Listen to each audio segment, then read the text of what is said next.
चलिए प्रिय भक्तगण, आज हम आपको एक कथा का श्रवण करा रही हूँ जो सुनने मात्र से आपके जीवन में सुख, संपत्ति और धन की वर्षा होगी।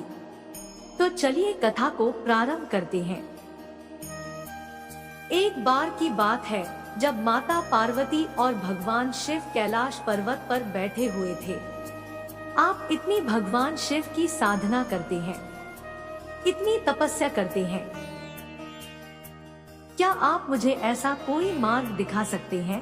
एक बार की बात है, एक गांव में एक बहुत ही उदार दयालु संत रहते थे।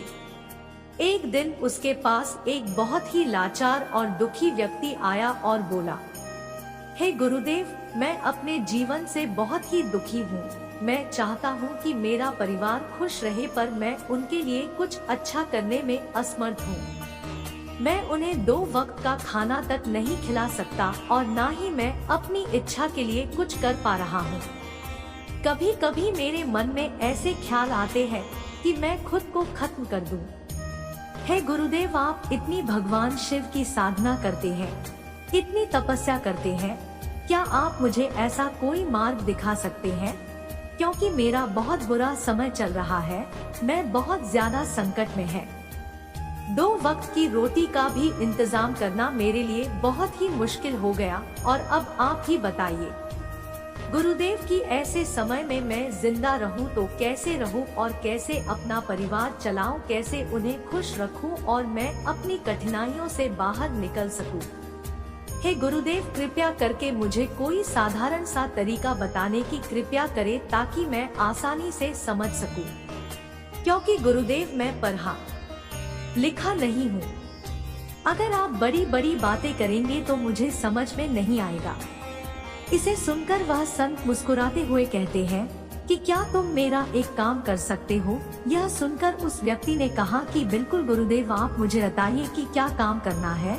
तभी वह संत सामने की ओर इशारा करते हुए कहते हैं कि उस ऊंची पहाड़ी पर एक कुटिया है और उस कुटिया के पास चींटियों का एक घर है जहाँ हजारों चींटियां रहती है, और वह चींटियां उस कुटिया की जमीन को खराब कर देती, उस मिट्टी की उपजाऊ शक्ति को खत्म कर दी थी, जिसके कारण वहां पर कोई भी पेड़ पौधे या कोई भी घास पनप नहीं पाती।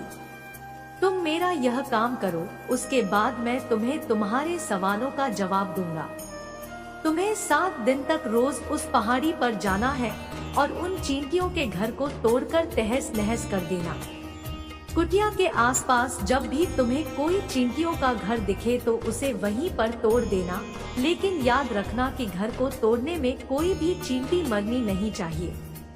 अब उसको वहां वापस जाने से क्या फर्क पड़ेगा, क्योंकि चींटियों का घर तोड़कर तहस नहस करने के लिए संत ने कहा था, जो मैंने कर दिया है।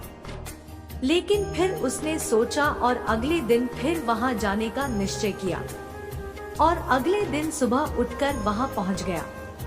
उसने उसी जगह पर पहुंचकर देखा कि चींटियों ने फिर से अपना घर वही बना लिया था और अब वह फिर से अपने घर के लिए सामान इकट्ठा करने में जुटी हुई थी।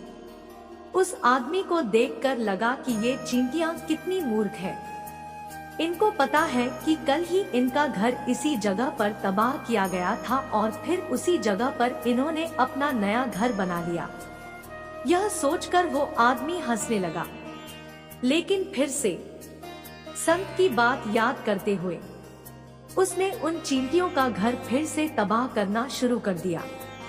फिर से उन चींटियों में हलचल मच गई और थोड़ी देर में वह चींटियां इधर उधर अपनी जान बचाने के लिए भागने लगी। कुछ ही देर में उनका घर फिर से नष्ट हो गया और अब वह युवक थोड़ा संतुष्ट महसूस कर रहा था। इस बार मैंने उस घर को बिल्कुल अच्छी तरह से बर्बाद कर दिया है। अब तो यहाँ चींटियां अपना घर बना ही नहीं सकती, इसलिए जाने से पहले उसने उस घर पर ठंडा पानी डाल दिया ताकि चींटियां वहां अपना घर न बना सके, और इस तरह अपना कार्य पूरा करके वह युवक फिर से अपने घर लौट आया। उस रात सोते समय वो फिर से उसी विचार में पड़ गया कि क्या संत ऐसा कराकर सही कर रहे हैं?